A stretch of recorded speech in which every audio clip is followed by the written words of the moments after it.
Chers amis, bonsoir. Merci de nous rejoindre pour cet événement exceptionnel. Je pèse mes mots car, vous le verrez, vous allez découvrir une toute nouvelle méthode de santé absolument révolutionnaire. Elle nous vient du Canada, elle est à l'avant-garde à mon avis de la nutrition, de la médecine et même des neurosciences. En 10 ans à peine, elle a aidé plus de 2000 patients à ramener leurs principaux indicateurs de santé dans le vert. Je vous parle de poids, bien sûr, puisque certaines personnes accompagnées par cette méthode ont perdu jusqu'à 75 kilos, mais il y a bien d'autres aspects, parce que cette méthode peut agir sur le diabète et le prédiabète, l'anxiété, la dépression, la fatigue, le brouillard mental, les troubles de l'attention, la maladie du foie gras, la tension artérielle, les douleurs chroniques. Et nous verrons aussi que cette méthode a fonctionné là où tout a échoué chez certaines personnes atteintes d'un Covid long ou même d'obésité extrême. Elle agit, vous allez le voir, sur 12 paramètres de la santé, comme le tour de taille, la tension artérielle, le cholestérol, l'inflammation ou la glycémie. Mais au-delà de ces indicateurs qui, à mon avis, ne veulent pas dire grand-chose en soi, cette méthode permet d'atteindre, j'ose le mot, la pleine santé. Comment ? Eh bien, en optimisant sa santé métabolique. Alors pour les milliers d'adeptes de cette méthode, et oui, il y en a déjà plusieurs milliers, la santé métabolique leur a permis de retrouver, et là c'est moi qui les cite, la fontaine de jouvence, une énergie incroyable, de faire la paix avec leur corps, de voir leur anxiété disparaître ou encore leur cholestérol revenir à la normale. Nous accueillons aujourd'hui les deux créatrices de cette méthode. Il s'agit d'une médecin et d'une neuroscientifique qui nous arrivent tout droit du Canada, du Québec plus précisément. Elles sont plébiscitées à travers le monde entier. Leur livre est un best-seller international et numéro 1 des ventes sur Amazon depuis presque un an maintenant. La liste d'attente pour entrer dans leur clinique à Montréal est très longue. Evelyne, bonsoir. Bonsoir. Vous êtes médecin de famille depuis 2015. Vous avez développé une expertise en médecine métabolique, en hormones et en habitudes de vie, notamment par le biais de l'alimentation et du jeûne, c'est ça ? Voilà. Vous êtes certifié en médecine de l'obésité, notamment par ce qu'on appelle l'American Board of Obesity Medicine. Alors, c'est quelque chose qui n'est pas très connu chez nous, mais c'est une qualification internationale que très peu de gens ont et qui est délivrée par un organisme américain. Vous êtes notamment célèbre pour avoir publié ce premier livre, Inversiel surpoids et le diabète, qui a été un très grand succès quand il est sorti. Mais ce n'est pas le seul ouvrage que vous avez écrit et publié depuis. Vous en êtes aujourd'hui toutes les deux à une dizaine. Et puis, Sophie, justement, vous qui coécrivez beaucoup avec Evelyne, vous êtes la neuroscientifique de l'équipe, c'est bien ça ? Exact. Vous avez une maîtrise en neurosciences de l'Université de Montréal, un master en nutrition, une certification en alimentation cétogène. Vous avez également une certification en alimentation fonctionnelle de tout un tas d'universités assez prestigieuses, l'Université de Laval, l'Université de Sherbrooke au Québec. Vous avez 7 ans d'une belle expérience de coaching et d'accompagnement pour retrouver une santé métabolique. On est ravis de vous accueillir toutes les deux. Vous êtes un peu les superstars canadiennes de la santé métabolique. Alors ensemble, on va regarder un peu en quoi consiste cette méthode et puis surtout quels effets elle a eu. Tout à fait, merci infiniment d'être là. Donc on va vous présenter, chers lecteurs, la méthode santé métabolique conçue par Evelyne et Sophie. Pour cela, on ne va pas faire une interview théorique comme on a souvent l'habitude de faire. On va aborder les grands principes de votre méthode par l'intermédiaire de cas de patients que vous avez reçus, de clients que vous avez accompagnés, Sophie. En fait, les résultats sont à mon avis si impressionnants que votre approche parle d'elle-même. Le premier cas qu'on va voir ensemble, si vous le voulez bien, vous tient, Evelyne, particulièrement à cœur, puisque c'est celui de Nicole. Alors, est-ce que vous pouvez nous parler de Nicole ? Ah oui, Nicole. Nicole, ça a été une de mes premières patientes quand j'ai ouvert ma clinique pour travailler avec cette méthode. Nicole, elle était dans la soixantaine, elle souffrait d'obésité, de diabète de type 2, d'hypertension artérielle, de cholestérol, de vessie hyperactive, d'apnée du sommeil, de fatigue chronique, elle avait de la douleur aussi et elle avait un petit fond d'humeur dépressive un peu chronique. Donc, elle avait beaucoup de problèmes de santé. Et cette dame, dans le fond, est venue nous voir et a appliqué la méthode à la lettre. En fait, elle savait qu'elle allait de pire en pire et que les médicaments ne l'aidaient pas tant que ça finalement. Elle se piquait à l'insuline 4 fois par jour depuis 33 ans. Ce qui est énorme. Ce qui est énorme. Et l'insuline, bien sûr, c'est une hormone qui fait grossir. Alors, elle n'arrêtait pas de grossir et sa santé se détériorait. Et son médecin, son spécialiste, n'avait pas grand-chose à lui offrir. Donc, elle a décidé de venir nous voir et d'essayer la méthode que nous proposons. À cette époque, elle pesait plus de 110 kilos. Et en relativement très peu de temps, là, je vous parle de quelques semaines à quelques mois, on a été capable de sevrer complètement son insuline. Elle a retrouvé des glycémies normales, donc on pouvait retirer l'insuline et les autres médicaments contre le diabète. Elle avait une importante stéatose hépatique qui s'était nettement améliorée. Ça, c'est la maladie du foie gras. Hein? Oui, pardon. C'est quand en fait, qu'est-ce que c'est la stéatose hépatique? En fait, c'est quand le foie devient très grand, un peu comme du foie gras de canard, disons. Parce qu'il accumule de la graisse causée par le sucre, hein, c'est ça? Oui, c'est ça. La plupart des gens pensent que la stéatose hépatique est causée par un excès de gras ou un excès d'alcool. Pour l'alcool, ils ont raison. Boire trop d'alcool, ça peut mener à la stéatose hépatique et ça peut mener éventuellement à la cirrhose. Mais la même chose se passe avec l'excès de sucre et ça, les gens le savent moins.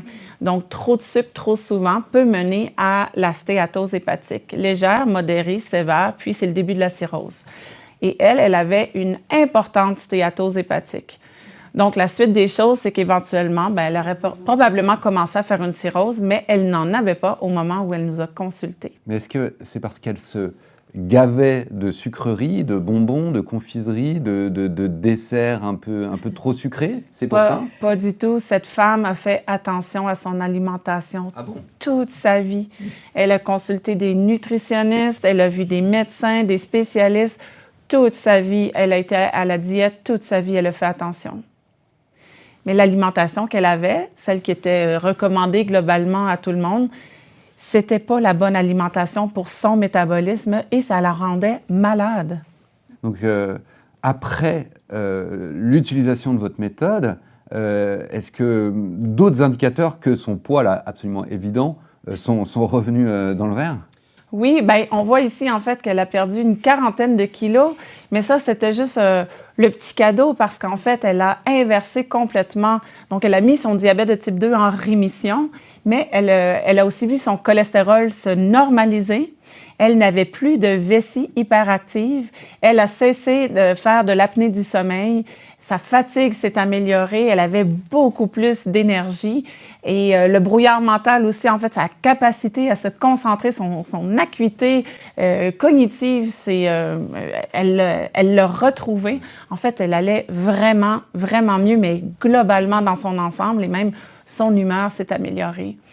Et une des choses qui m'avait le plus marquée avec Nicole, c'est que quand elle était venue me voir au départ, elle m'avait dit qu'elle avait peur de mourir. Et à la fin, elle m'a dit que grâce à cette méthode, eh bien, qu'elle savait qu'elle allait pouvoir voir ses petits-enfants grandir. C'est un sacré cadeau, ça, quand même. Ah oui. Ouais. Très touchant. Alors, sur cette diapositive, qu'est-ce qu'on voit là, ici, Evelyne? En fait, il s'agit de 3 patients assez types là, que je vois tous les jours en clinique. Ce sont tous des patients qui ont le diabète de type 2 et ça, on le voit avec l'hémoglobine glyquée qu'on appelle la HbA1c. En fait, ça, c'est la moyenne du taux de sucre dans le sang des 3 derniers mois. Et de manière universelle, à l'échelle planétaire, à ma connaissance, à partir de 6,5 et plus, on considère que c'est un diabète. Donc, on voit ici, cette personne-là, à 7,6, eh bien, elle est nettement au-dessus de 6,5. Et cette personne est venue me voir, en janvier cette année, et m'a dit « Je ne veux plus être diabétique, pouvez-vous m'aider? » Est-ce qu'on peut mettre votre maladie en rémission? Très certainement. Si vous êtes motivé, si vous êtes engagé, c'est tout à fait possible. Et regardez, en avril, elle est passée de 7,6 à 5,7. 5,7, là, c'est comme l'avant-dernière étape du pré-diabète. Donc, en fait, elle est sortie du diabète et elle est dans le pré-diabète, mais en bas de 5,6. Elle est dans les valeurs tout à fait normales de quelqu'un qui a une bonne santé métabolique. Si on regarde le cas ici à droite, même chose, vous voyez 7,2 Et à droite complètement, 5,8. Donc, c'est quelqu'un entre le mois de novembre et le mois d'avril a mis complètement son diabète en rémission. Et le troisième cas ici, j'attire votre attention à droite complètement, 7,8. 7,8, là, c'est très élevé. Nous, on dit qu'il y a comme du sirop d'érable là, qui circule dans le sang. Et voilà la progression vers la gauche cette fois. Et cette personne, non seulement elle n'est plus diabétique selon les critères officiels, mais elle n'est même plus prédiabétique. Elle est en dessous du seuil du prédiabète à 5 points. Est-ce que ces gens, ces 3 cas, prennent encore des médicaments, prennent encore de l'insuline? Il y en a un là-dedans qui prend encore un médicament, mais plus aucune insuline du tout. Et ces 2 cas-là, c'est en quelques mois, vous voyez, celle-là un peu plus long quand même, de mars 2023, mais elle n'est pas venue me voir en mars 2023. En fait, je pense que je l'ai vue en décembre. Donc, on voit que c'est quand même, ça peut être assez rapide. Mais c'est rapide, hein? C'est stupéfiant. Hein? Oui, surtout quand c'est des maladies, pas dans ces cas-là, mais quand c'est des maladies qui étaient là depuis des décennies. Qui étaient installés, en fait. Qui étaient installés depuis des années. Et là, en quelques semaines, quelques mois... Là, il y a une rémission, comme vous dites, du diabète oui. de type 2 en 4 mois. Ici, en 5 mois, à peu près. Oui. Et puis là, pareil, à peu près 4 mois. Oui, avec une diminution ou une élimination complète des médicaments hypoglycémiants. Alors, le cas suivant qu'on va avoir, eh bien, c'est vous, Sophie, qui êtes avec nous ce soir. Et là, on a parlé du diabète juste avant. Là, on va être sur une thématique tout à fait différente avec vous, plutôt sur de l'anxiété ou, à l'inverse, des troubles d'hyperactivité, mais qui sont souvent un petit peu liés. Et ça, c'est votre histoire et l'histoire de votre famille. Oui, vous pouvez nous parler. Oui. En fait, oui, j'ai souffert de surpoids, d'obésité toute ma vie. J'ai fait tous les diètes, les régimes possibles et imaginables. 18 ans, je faisais un programme pour perdre du poids. Quand on fait une diète amaigrissante, que l'on coupe les calories, hein, qu'on ne vise pas comment le corps fonctionne. Quand notre visée, ce n'est pas l'équilibre hormonal du corps, mais bien de couper les calories, bien, ce n'est pas maintenable sur le long terme. Le corps ne peut pas survivre à un état de famine constant. C'est la raison pour laquelle le poids fait le yo-yo. Hein. Donc, et toute ma vie adulte, j'ai fait ce fameux yo-yo. La santé, c'est ma deuxième carrière. Je suis retournée aux études alors que j'avais 4 enfants. 4 jeunes enfants. Oui, plus, hein? En fait, j'avais une adolescente et 3 bébés. Ce fut rock and roll. Vraiment, beaucoup d'organisations, 10 ans d'études à vivre au sein d'une famille où on fonctionnait à un seul revenu. Donc, ça demandait beaucoup d'organisation, de tracas. Toute ma vie, j'ai vécu aussi avec de l'anxiété, une humeur fluctuante. Ma santé métabolique n'allait pas, mais je ne savais même pas que ça existait, en fait. Et quand j'ai terminé mes études, je croyais que j'arrivais à la guérison. Au bout du tunnel, oui. J'étais épuisée. Je prenais des antidépresseurs, je prenais des anxiolytiques. Et alors que je pensais que tout était pour s'enjoliver et que tout deviendrait plus facile, ce fut le contraire. J'ai plutôt continué à sombrer. J'étais dans une dépression vraiment profonde et je ne comprenais pas pourquoi j'étais là. Ouais. J'avais pas de raison. J'avais une famille, j'allais bien, j'étais en santé. Tout était beau. J'avais terminé mes études, j'étais graduée, je commençais ma nouvelle carrière. Ça aurait dû être le bonheur et ce n'était pas le cas. Et une personne très près de moi que j'aime beaucoup... Une personne en qui vous avez confiance? Exactement. M'a dit, mais pourquoi tu ne sais pas tel changement dans ton alimentation et tu as quoi à perdre? C'est juste de l'alimentation. Des fois, on a des petites phrases comme ça dans la vie qui viennent percuter, qui nous font réfléchir. Puis je me suis dit, effectivement, c'est juste de l'alimentation. La neuroscientifique en moi s'est mise à creuser la littérature scientifique parce que je voulais voir s'il y avait des fondements derrière ça. Je ne voulais pas juste partir... un autre régime. Un autre régime, exactement. Puis, et je ne le faisais pas pour la perte de poids, bien qu'à ce moment-là, je pesais 40 kilos de trop. Mais le but derrière ça, quand j'ai fait mes recherches dans la littérature scientifique, je voulais voir si le type d'alimentation que je m'apprêtais à faire le virage, si ça pouvait améliorer mon humeur, si ça pouvait améliorer mon anxiété. J'ai trouvé de la littérature scientifique. Évidemment, pas des cohortes de 1000 personnes, mais ce que je lisais, ça avait plein de sens. Ça tenait la route et je me suis dit, tiens, pourquoi pas? Alors, on a amorcé ce changement-là, mon mari et moi. Et en très peu de semaines, j'ai commencé à revivre. J'ai commencé à voir mon anxiété diminuer. J'ai commencé à revoir cette petite étincelle dans le regard. J'avais le goût de chanter, j'avais le goût de danser. Je mettais la musique le matin.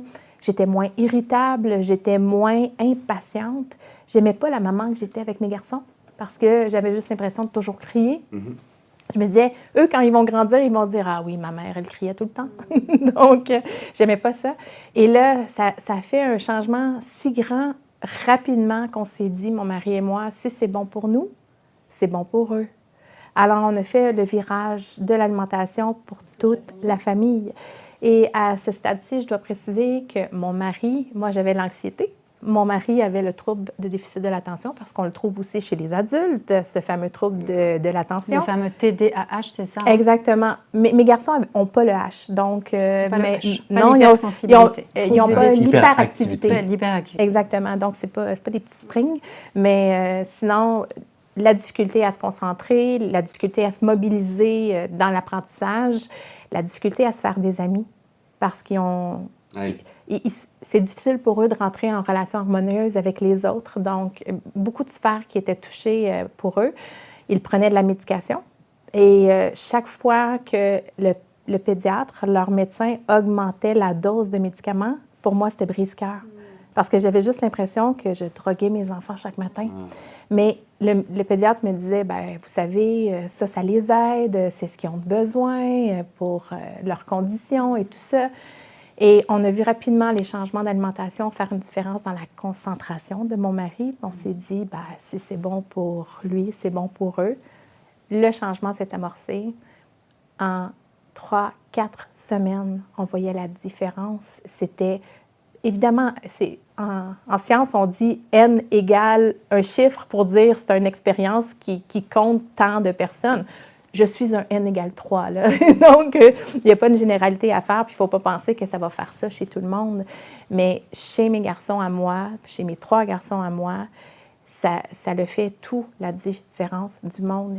Ils étaient plus posés, ils étaient à l'écoute, beaucoup plus structurés, organisés dans leur tête. Ça fait une différence majeure au sein de notre famille, si bien que le pédiatre a commencé à diminuer la médication au lieu de continuer à l'augmenter. Et en 7 mois, ils étaient complètement sevrés des fameux psychostimulants qu'on donne aux enfants. Et je dois dire que chez moi, ce qui a beaucoup aidé, c'est que 2 de mes 3 garçons ne voulaient pas prendre la médication parce que cette médication-là changeait leur personnalité. Ils en étaient conscients, puis c'était un problème pour eux. Alors, quand je suis arrivée avec une solution autre que des médicaments, bien, on a dit, est-ce qu'on peut utiliser la nourriture comme médicament? Les garçons ont emboîté le pas, et c'est comme ça qu'on est devenu une famille qui a changé son alimentation. Mais ça a été un cadeau merveilleux, et ça n'a pas pris beaucoup de temps dans notre processus où mon mari et moi, on savait qu'on ne reviendrait pas en arrière. La fameuse rémission, qu'on se dit, on fait ça en attendant. Non, quand on trouve notre bonne recette, on a envie d'y rester. On comprend ce qui nous fait du bien, puis à ce moment-là, c'est pas difficile. On veut y rester. Très bien, donc une action sur votre poids, mais aussi sur l'attention, la concentration de votre mari et de vos enfants. Et mes enfants. Très bien. Donc, un nouveau cas, et je le reconnais, puisqu'il s'agit du vôtre. Evelyne, alors, qu'est-ce qui s'est passé pour vous avec votre méthode? Oui, effectivement. Ben, moi, je suis tombée sur cette méthode, je dirais par hasard, parce que je venais tout juste de terminer mes études en médecine. J'étais en congé de maternité et je n'allais pas bien. J'étais très fatiguée, je dormais peu. Bon, avec un bébé naissant, c'est assez normal, mais j'étais extrêmement fatiguée, épuisée de mes stages, des examens en médecine, de mon début de pratique. Et je prenais de plus en plus de poids. Donc, je n'étais pas capable de retourner à mon poids pré-grossesse et ça me dérangeait. Mais au-delà de ça, j'étais bien embêtée par cette fatigue-là. J'avais plus d'énergie, puis j'avais comme du brouillard mental et je n'allais pas bien du tout, en fait. Mais comme je dormais peu, j'avais beaucoup de temps pour lire et j'ai donc lu un livre qui s'appelle « Le Code obésité » de Dr. Jason Fung. Et j'ai trouvé ça... en fait, ça m'a épatée, mais ça m'a profondément choquée. j'ai lu ce livre-là, j'étais en colère. Je me suis dit, mais je viens de terminer mes études en médecine, je viens de décrocher mon diplôme et il n'y a rien dans ce livre-là qu'on m'a enseigné sur les bancs de la fac. Et pourtant, c'était tellement physiologique, c'était tellement logique ce que j'ai lu là. Je me suis dit, mais c'est pas croyable que ça ne se sache pas davantage. Mais en même temps, j'étais un peu sceptique et je me suis dit, ben voyons, si c'était si facile, si c'était si vrai, ça se saurait, hein? Ouais, Tout le monde en parlerait, bien sûr. Et des fois, dans la vie, bon, on tombe sur des choses qui, en théorie, sont bien belles, mais que dans la pratique, ça fonctionne pas du tout. Alors, je me suis dit, je vais l'essayer pour moi-même et puis on verra bien. Et donc, ce n'est que de la nourriture, hein, principalement. Il y a d'autres piliers, mais à ce moment-là de ma vie, la seule chose sur laquelle j'avais du contrôle, c'était sur mon alimentation. Donc, j'ai changé mon alimentation et en dedans de quelques semaines, là, j'ai recommencé à avoir de l'énergie, j'ai recommencé à avoir de la clarté mentale, à être plus présente, à mieux réfléchir, à mieux me concentrer et à avoir beaucoup plus d'énergie. Et pourtant, je n'avais rien changé d'autre. Je ne faisais pas plus de sport, j'en faisais pas du tout. J'étais épuisée. Je ne dormais pas plus, je faisais pas de gestion du stress ou quoi que ce soit. La seule chose que j'ai changée, c'est mon alimentation. Et ça a commencé à marcher, mais tel qu'il le décrivait dans son livre. Et là, je me suis dit, eh bien, si ça marche pour moi, ça pourrait être quelque chose à proposer à mes patients. Parce qu'en fait, en médecine générale, là, notre principal outil, c'est le médicament. Bien sûr. C'est ce qu'on m'a appris. Eh oui. Et moi, je m'étais rendu compte, en fait, j'ai fait 9 longues années de médecine pour ensuite me retrouver en cabinet à prescrire des médicaments à tout le monde, toute la journée. Tel médicament, voilà, c'est ça. Alors, un cachet, une pilule, voilà. Et ça ne réglait rien. Et j'en étais extrêmement déçue et frustrée. Et je me disais, mais je viens de gâcher ma vie. Je viens de consacrer les dernières années de ma vingtaine et presque toute ma trentaine sur les bancs de la fac. J'ai pratiquement pas vu le soleil pendant 9 ans de temps. Pour ça? Et c'est là, en fait, que je suis tombée que j'ai amorcé mon congé de maternité. Et c'est là que j'ai lu Jason Fung et que je me suis dit, je pourrais avoir une autre approche avec mes patients qui pourrait apporter beaucoup plus que juste une gestion des symptômes. J'ai écrit à Dr. Fung. Il a dit, viens, je vais te montrer comment faire. Alors, j'ai fait un stage avec lui. Et ce que j'ai vu dans sa clinique m'a jetée par terre. Je suis tombée à la renverse. En fait, j'ai vu des dizaines et des dizaines de patients venir le voir. Et en fait, ils venaient en cohorte, en groupe de 12 à 20 patients dans le cabinet en même temps, là, autour, comme ça, là. Et puis tous disaient, je vais mieux. J'ai perdu du poids. Regardez mon carnet de glycémie. Mes glycémies baissent. Dr. Fung, il sortait son carnet de prescription et disait « Cessez tel médicament, baissez la dose. » Voilà. Lui, il enlevait des médicaments à ses patients. Et pour moi, c'était révolutionnaire. Un médecin n'enlève pas des médicaments, ne déprescrit jamais. C'est pas ça qu'on nous apprend. On nous apprend comment en mettre plus et plus et plus. Lui, il en enlevait, il en enlevait, il en enlevait. Et ses patients arrivaient souriants, joyeux, heureux d'être là. Mais c'est incroyable. Un médecin ne voit pas ça. On voit la maladie, on voit les gens tristes, on voit les gens accablés. C'est ça la norme, non? Eh bien non, on peut faire la médecine autrement. Et donc, la semaine que j'ai passée avec lui, là, ça a tout changé pour moi. Non seulement, moi, je m'étais guérie moi-même de mon surpoids, ma fatigue, je m'étais guérie moi-même. J'étais pas très malade, mais j'avais réglé mon métabolisme moi-même, mais j'avais vu des dizaines et des dizaines d'humains aller mieux. Et ça, là, dans le cœur de tout médecin, c'est ce qu'on veut. Et donc, à mon retour au Québec, je me suis dit, mais je dois offrir ça au Québec, aux francophones, parce qu'à l'époque, son livre... Il est en anglais. N'était qu'en anglais et sa clinique, c'était pour l'Ontario, donc la province anglaise à côté du Québec. On n'y avait pas accès. Personne au Québec avait accès à ça. Je me suis dit, bien, il faut... Je ne peux pas dévoir ce que j'ai vu dans cette clinique. Je ne peux pas désapprendre. Je ne peux pas faire comme si... J'avais rien, je peux pas retourner en arrière. Je ne peux pas faire autre chose que pratiquer cette médecine. Merci beaucoup, Evelyne. Alors le cas suivant qui s'affiche là sur notre écran, c'est le témoignage très impressionnant de Lily qui, je crois, était venue vous voir, elle pour le coup, spécifiquement pour de la perte de poids, c'est ça? Oui, effectivement. En fait, Lily, elle a eu beaucoup de périodes d'obésité dans sa vie. Elle avait essayé, elle aussi, tous les régimes possibles. Oui, exactement. Et elle a rencontré des nutritionnistes. C'est une personne active, donc, qui faisait tout ce qu'on doit faire pour être en santé. On fait attention à l'alimentation, on bouge, donc, et elle ne comprenait pas. Puis en novembre 2017, elle avait atteint un stade très important d'obésité qu'on nomme obésité morbide. Bon. Oui, exactement. Son IMC était plus grand que 30 et elle était vraiment pas bien. Ouais. Elle pesait combien? 115 kilos. 115 kilos. Et à la visite chez son médecin de famille, son médecin lui a dit, ben, tu as tout essayé, hein? Alors ce qui reste, c'est la chirurgie bariatrique.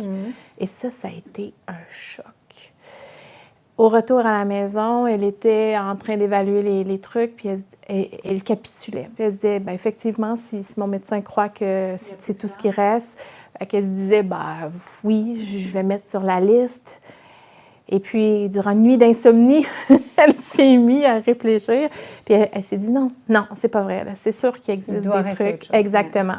Elle a commencé à faire des recherches et elle a découvert le jeûne intermittent dans ses recherches. Elle a trouvé des pistes de réponse sur, justement, le métabolisme, comment ça fonctionne et tout.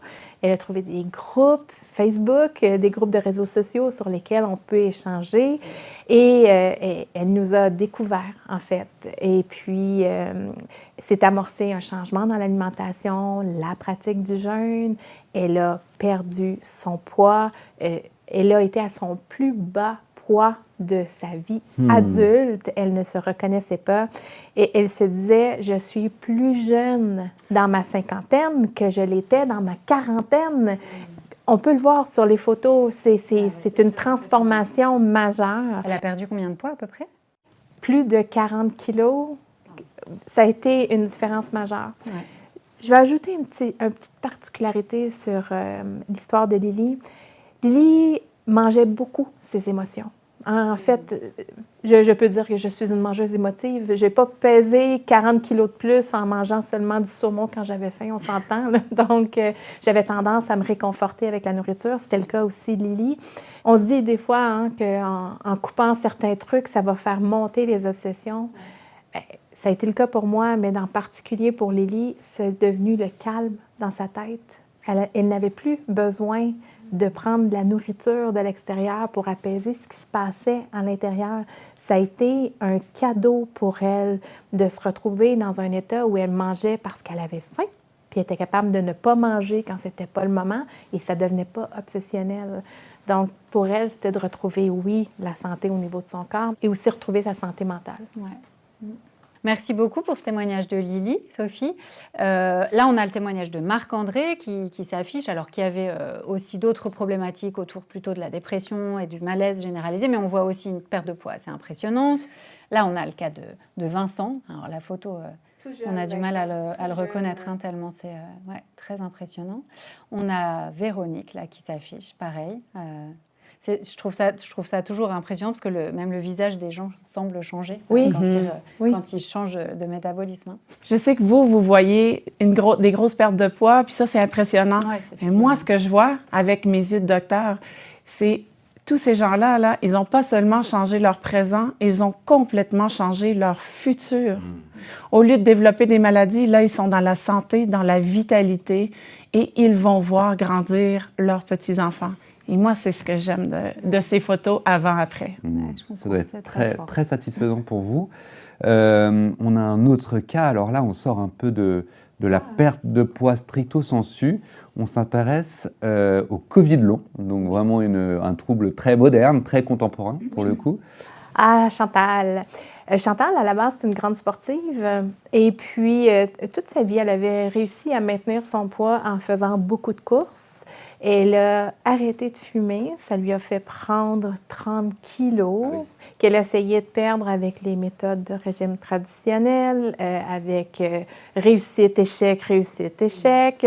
Puis, finalement, dans cette fameuse pandémie, elle a eu le COVID. Et ce COVID s'est révélé être un COVID long.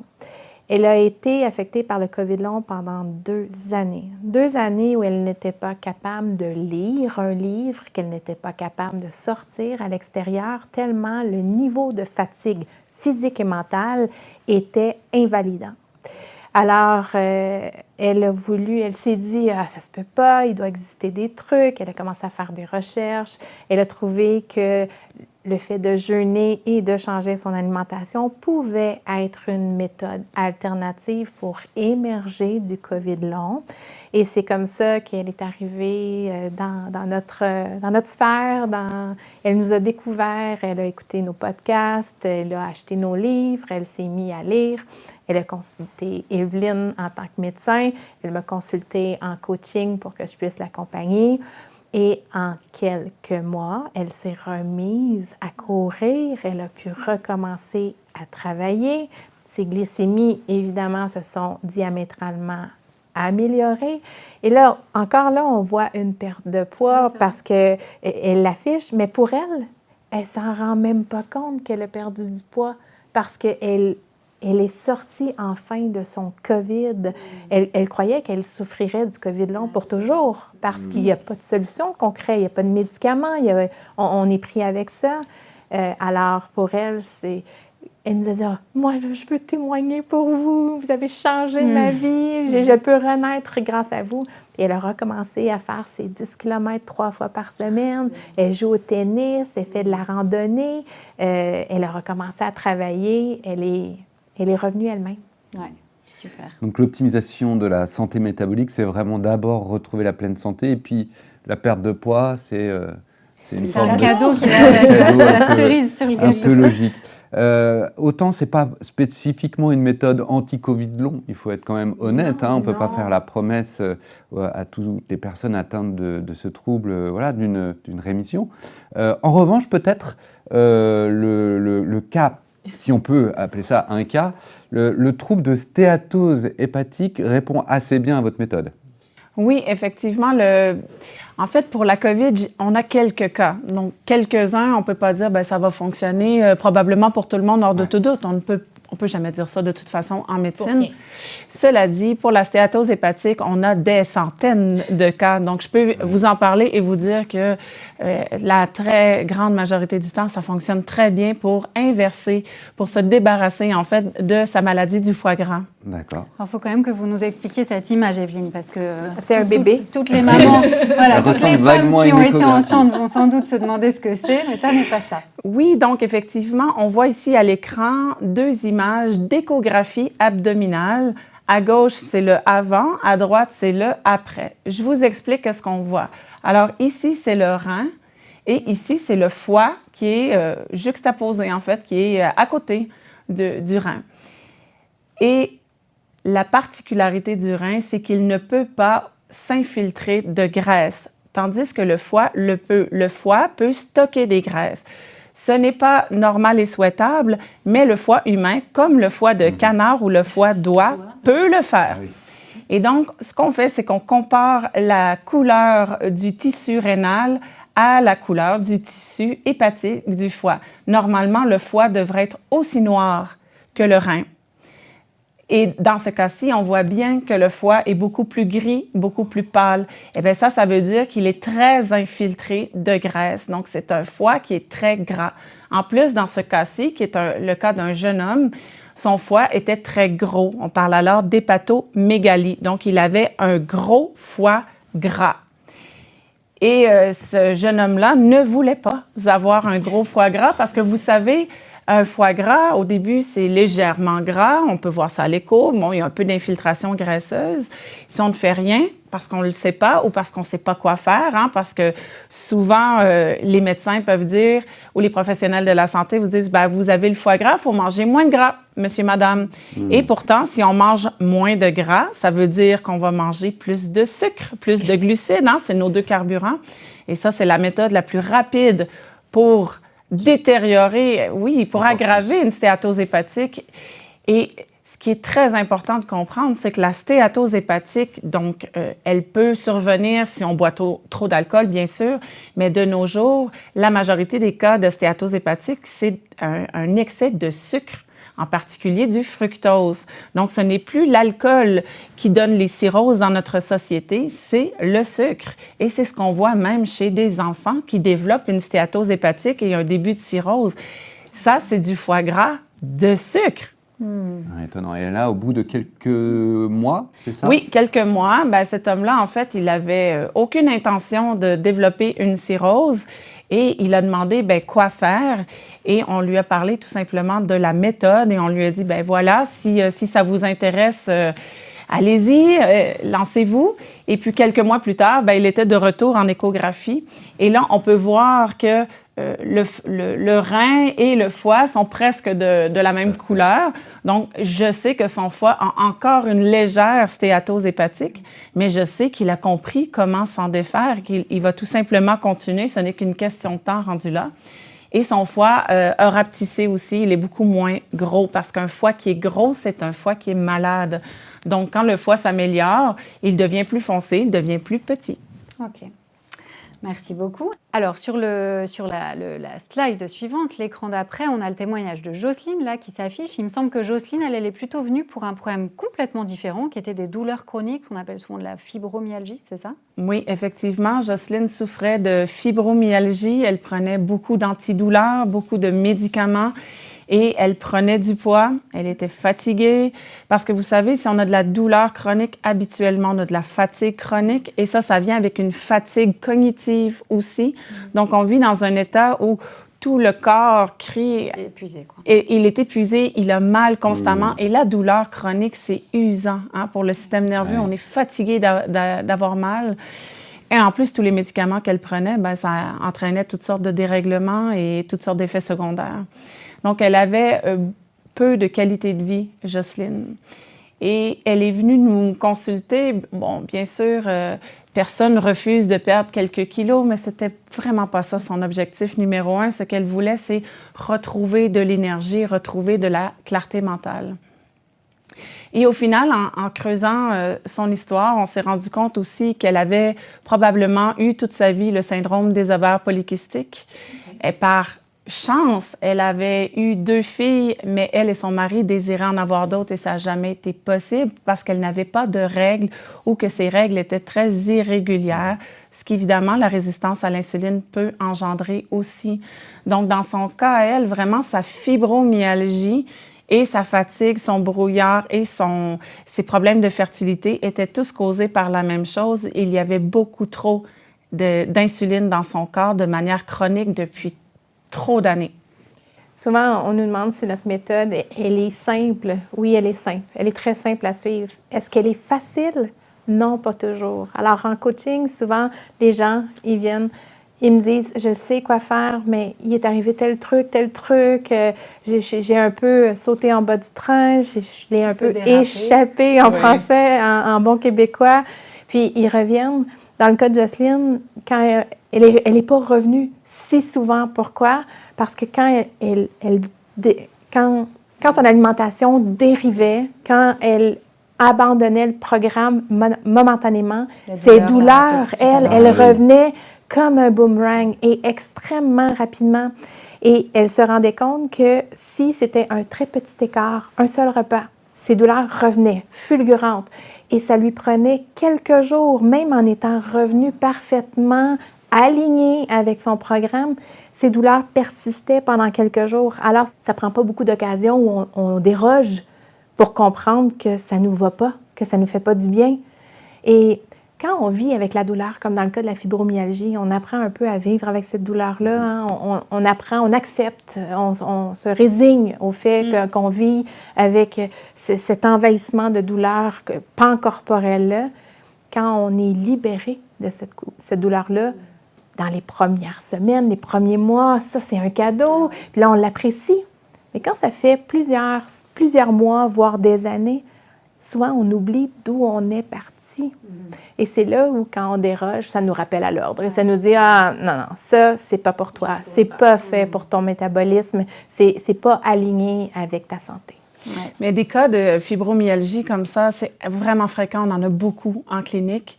Des cas d'inflammation chronique aussi, ce sont des choses qui sont vraiment très fréquentes, non seulement dans notre clinique, mais je pense dans la société en général. C'est quoi inflammation chronique? Enfin, c'est lié à quel... Quand vous dites inflammation chronique, ça se manifeste comment chez les gens? Parfois, il n'y a pas de manifestation. Parfois, ça peut venir avec de la fatigue ou ça peut venir avec justement du brouillard mental ou ça peut venir avec juste plus d'énergie, de la difficulté à faire toutes sortes de choses. C'est comme si le métabolisme était plutôt au ralenti. Ça peut venir avec de l'enflure aussi ou avec toutes sortes d'autres manifestations. Ça peut être des maux de tête, ça peut être... Des douleurs articulaires, des affections de la peau comme l'eczéma, le psoriasis. Oui, ça c'est oui, puis éventuellement ça peut mener à des troubles comme par exemple de l'hypothyroïdie. Donc quand le corps est en inflammation, vous savez l'inflammation, souvent mes patients pensent que je parle d'enflure, là, d'avoir la bague qui tourne pas mais non, l'inflammation en fait c'est quand les soldats de notre armée immunitaire sont déployés, ils sont partout, ils cherchent, ils sont pas tranquilles sur la base militaire à jouer aux cartes, là ils sont partout à combattre un ennemi chronique. Eh bien, quand le système immunitaire est constamment en train de combattre, eh bien, ça peut générer toutes sortes de symptômes, d'effets secondaires, de malaise, mais aussi, à la longue, ça peut générer des maladies auto-immunes, comme l'hypothyroïdie d'Hashimoto, par exemple. Ce genre de choses. Donc, votre méthode agit donc sur la cause d'un certain nombre de problèmes, à savoir l'inflammation, là, ici, voilà. en l'occurrence. Le cas suivant, c'est celui de Nathalie. Là, il y a beaucoup de troubles en jeu. Hein. J'ai l'impression qu'il y avait le diabète, il y avait le surpoids qu'on retrouve, mais également des problèmes d'infertilité, c'est ça? Je ne me trompe pas? Oui, en fait, Nathalie, son rêve dans la vie, c'était d'être maman. Et parce qu'elle avait une très mauvaise santé métabolique, sans savoir pourquoi, sans comprendre, elle ne comprenait pas son corps. Et elle avait développé très jeune des irrégularités menstruelles et rapidement, elle a développé le diabète de type 2. Et son médecin lui a prescrit des médicaments, l'a envoyé voir une nutritionniste qui lui a dit « ça va. Tu manges bien? » Oui, vous mangez bien, madame. Et puis finalement, les choses n'ont fait que se détériorer et elle a dû commencer à prendre de l'insuline. Et à partir du moment où on s'injecte de l'insuline, eh bien, ça fait grossir parce que l'insuline, c'est l'hormone maîtresse du stockage des graisses. Et on en parle, on l'explique très bien dans le programme pourquoi l'insuline fait ça au corps humain. Mais donc, l'insuline, c'est une hormone qui fait grossir et qui peut aussi s'en prendre aux ovaires. Chez certaines femmes, quand il y a trop d'insuline, quand il y a de la résistance à l'insuline, il va y avoir une certaine forme de diabète qui va se concentrer sur les ovaires. Dr. Jason Fung appelait ça le diabète des ovaires. Et dans son cas, elle, en fait, elle avait le diabète de type 2 et le diabète des ovaires. Donc, elle avait aussi le syndrome des ovaires polykystiques et donc a souffert d'infertilité toute sa vie d'adulte. Et ce n'est qu'après la ménopause, en fait, qu'elle nous a trouvés, qu'elle a essayé la méthode, qu'elle a été capable d'inverser son diabète de type 2. Elle a été capable de perdre, comme vous le voyez, beaucoup de poids. Elle a été capable de retrouver sa vitalité et d'être vraiment bien. Mais c'était terminé pour l'idée d'avoir des enfants? Oui, en fait... un jour, elle est venue pour un suivi et elle allait vraiment bien. Elle n'avait plus de médicaments, ses glycémies étaient normales, elle avait perdu tout. Elle allait bien. Elle venait pour un suivi comme ça et elle s'est mise à pleurer. Et elle m'a dit, toute ma vie, j'ai voulu être maman. Et si j'avais connu ça avant, j'aurais pu être maman. Et je suis passée à côté du rêve de ma vie parce que personne jamais m'a dit qu'est-ce que c'était la résistance à l'insuline et m'a enseigné à inverser les choses. Je me rappelle d'avoir pleuré avec elle parce que je trouve ça tragique. Moi, j'ai des enfants. J'ai eu ce cadeau du ciel et je pense que toute femme qui veut des enfants devrait pouvoir avoir cette chance si elle le désire. Et elle n'a pas eu cette chance. Merci beaucoup, Evelyne. C'est toujours touchant de vous écouter et de vous entendre, surtout avoir un tel attachement aux personnes que vous avez accompagnées, parce que je sens qu'il y a une méthode qui marche, mais il y a aussi beaucoup d'humains là-dedans, et c'est chouette de pouvoir en profiter avec vous ce soir. Merci beaucoup. Dans le cas d'après, alors on sort de la féminité, on va revenir vers la testostérone et les hormones, on se reprend et on va parler de Pierre, qui était un bel homme sportif et plutôt en santé, mais qui est quand même venu vous voir. Ouais, oui. Alors je dis qui était sur la photo qu'on voit là avant. Qu'est-ce qui fait qu'il est venu vous voir, alors qu'effectivement, quand on le regarde, on se dit il a l'air d'aller plutôt bien, ce monsieur? Oui, en fait, il était jeune, 48 ans, il était vigoureux, il faisait du sport, il pensait bien manger. Lui, il était papa de 5 enfants. Et c'était lui qui travaillait à l'extérieur, donc qui générait le salaire, le revenu de sa famille. Son père est mort d'une crise cardiaque et ça lui faisait peur parce que lui, il souffrait d'hypertension artérielle. À son âge? Donc il souffrait déjà d'hypertension artérielle à 48 ans? Oui, mais depuis longtemps. Oh, wow. Depuis plusieurs années. En fait, sa tension n'était pas normale et il prenait 4 médicaments hypotenseurs pour essayer de réguler sa tension artérielle, et même à ça, elle n'était pas normale, elle était élevée. Et lui, il savait très bien qu'une hypertension artérielle, c'est un facteur de risque parmi les plus importants de faire une maladie cardiovasculaire, donc de suivre les traces de son père et de lui aussi faire une crise de cœur et laisser toute sa famille dans le besoin. Il disait vivre avec une épée de Damoclès au-dessus de la tête et il n'en pouvait plus de vivre comme ça. Donc, son médecin de famille lui a dit coupe le sel et fais de l'exercice. On ne peut pas avoir moins que 0 de sel dans l'alimentation. Lui, il y avait 0 sel dans son alimentation et c'était un grand sportif et il faisait beaucoup de sport. Et donc, son médecin de famille lui a dit on n'atteint toujours pas des chiffres normaux. Tu es à risque de faire une crise cardiaque. Je t'envoie voir un spécialiste, un néphrologue. Le spécialiste lui a dit, on peut rien faire. Il n'y a rien de plus que je peux vous offrir. Vous avez le maximum des combinaisons qu'on peut offrir à quelqu'un qui souffre, qui a de l'hypertension artérielle. Et ça l'angoissait profondément. Et donc, il s'est mis à faire des recherches un peu. Et puis, vous savez, quand on fait des recherches de nos jours, on trouve tout et son contraire. On trouve un peu n'importe quoi. On trouve... c'est difficile de savoir qu'est-ce qui est vrai, qu'est-ce qui n'est pas vrai, puis qu'est-ce qui va nous convenir à nous dans tout ça.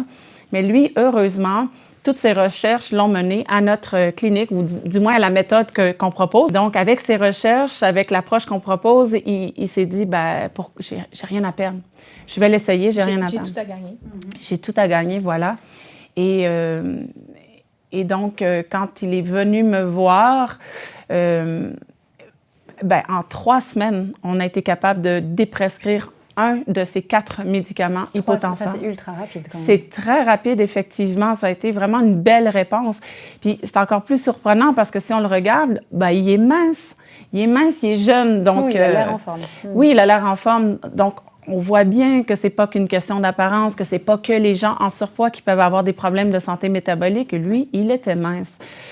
Et donc, après 3 semaines, un médicament de moins. Et dans les mois qui ont suivi, tranquillement, on a été capable de déprescrire tous ces médicaments un à un. Et sa pression, qui était chroniquement autour de 150 sur 100, ce qui est quand même élevé, surtout avec 4 médicaments, est redescendue à 120 sur 80. Et est-ce que ces problèmes d'hypertension peuvent revenir s'il abandonne la méthode? Ah, bien sûr. Bien sûr. La méthode et le traitement. C'est le traitement. Donc, lui, il y a un choix à faire. Est-ce que je veux retourner à 4 médicaments puis une pression élevée? Le choix est vite fait. Pour manger comme tout le monde, ou est-ce que je veux utiliser la méthode, l'alimentation, les habitudes de vie comme traitement? Et puis là, chacun fait son choix. Mais effectivement, lui, s'il retourne à manger comme avant, puis lui, il pensait qu'il mangeait bien, mais c'était pas en accord avec son métabolisme à lui. Mais s'il retourne à ça, il va retrouver la maladie. Ce qui vous a rendu malade avant va vous rendre malade après. Il faut continuer à travailler dans le même sens. Et c'est pour ça que ce n'est pas quelque chose de temporaire. Très intéressant de voir ce cas-là. Et puis il y a aussi ce dernier témoignage, celui de Denis. Il vous tient particulièrement à cœur. Pour quelle raison? Ah oui, Denis, en fait, il était très malade. Il prenait 9 médicaments. Il avait le diabète, la pression, le cholestérol, le foie gras. Il était fatigué. En fait, il était devenu une version de lui-même qu'il ne reconnaissait plus, que sa femme ne reconnaissait plus. En fait, il n'y avait plus d'énergie. Il mangeait, puis il allait s'asseoir, puis il dormait. Il faisait une petite sieste là, après tous les repas. Il faisait plus rien. Il y avait plus... C'était un skieur. Lui, il adorait skier. Et là, il n'en avait plus l'intérêt, il n'en avait plus l'énergie. Ouais. Denis a été forcé de venir rencontrer Evelyne par sa femme. Ah oui, c'est sa femme qui me l'a amené, qui a dit « Là, on fait quelque chose. On fait quelque chose. » Et en fait, elle avait déjà essayé la méthode pour elle-même et ça avait bien marché. Mais lui, il était un peu sceptique, là, et puis non. Hein. Et c'était une bonne cuisinière, sa femme. Elle lui avait dit on fait une entente, on fait un deal, là. Tu acceptes de suivre le programme et moi, je vais tout cuisiner pour toi et ça va être délicieux, tu vas voir. Il a dit, bah, OK, d'accord. Ça me semble bien, ça me semble être une bonne affaire. Mais ce cas m'a particulièrement marqué, en fait, parce qu'il prenait 216 unités d'insuline chaque jour, tous les jours. C'est beaucoup? Énorme. C'est énorme. Énorme. Je pense que c'est le patient qui prend le plus d'insuline dans tout mon historique depuis le début de ma carrière. Oui, en fait, je pense que je n'ai jamais rencontré quelqu'un qui prenait autant d'insuline. J'ai le goût de t'interrompre une seconde. Il faut aussi penser que le pancréas, dont le travail est de relâcher l'insuline, fonctionnait dans son cas. Alors oui, c'est 216 unités d'insuline exogène qu'on s'injecte, Qui arrive de l'extérieur. mais le pancréas de Denis en fournissait une très grande quantité aussi. C'est presque étonnant qu'il n'ait pas pris plus de poids. Ben en fait, il était... je pense que la photo ne rend pas justice, mais il avait... Un très, très fort tour de taille. Oui, avec une stéatose hépatique, parce que ça vient souvent ensemble, là, à partir du moment où les gens stockent de la graisse intra-abdominale, donc à l'intérieur. Mais cette graisse-là infiltre les organes et ça rend les gens encore plus malades parce que ça, c'est très inflammatoire. Et donc, lui, avec ses 216 unités d'insuline, il s'est lancé dans le programme accompagné de sa femme et en 10 jours, on a déprescrit complètement son insuline exogène. Vous êtes passé de 216 à 0 en 10 jours. De 216 à 0, je n'avais jamais vu une telle chose. Et à ce moment-là, il avait perdu pratiquement aucun poids. Là. Il avait peut-être perdu 1 ou 2 kilos en 10 jours. Là. 10 jours, on n'a pas le temps de maigrir. Là. Donc là, c'est vous qui, avec ces analyses, pouviez monitorer le fait que, comme son insuline revenait bien, plus besoin d'en apporter. En fait, sa glycémie était en chute libre. Sa glycémie baissait. Il fallait réagir. On enlevait l'insuline, l'insuline. On enlevait. Et puis voilà, en 10 jours. Donc, il n'avait pas tout guéri, il n'avait pas tout réglé en 10 jours. Mais ça partait bien. C'est très fulgurant, oui, ça a été fulgurant et c'est entre autres pour ça dont je me rappelle, c'est la raison pour laquelle je me rappelle de Denis.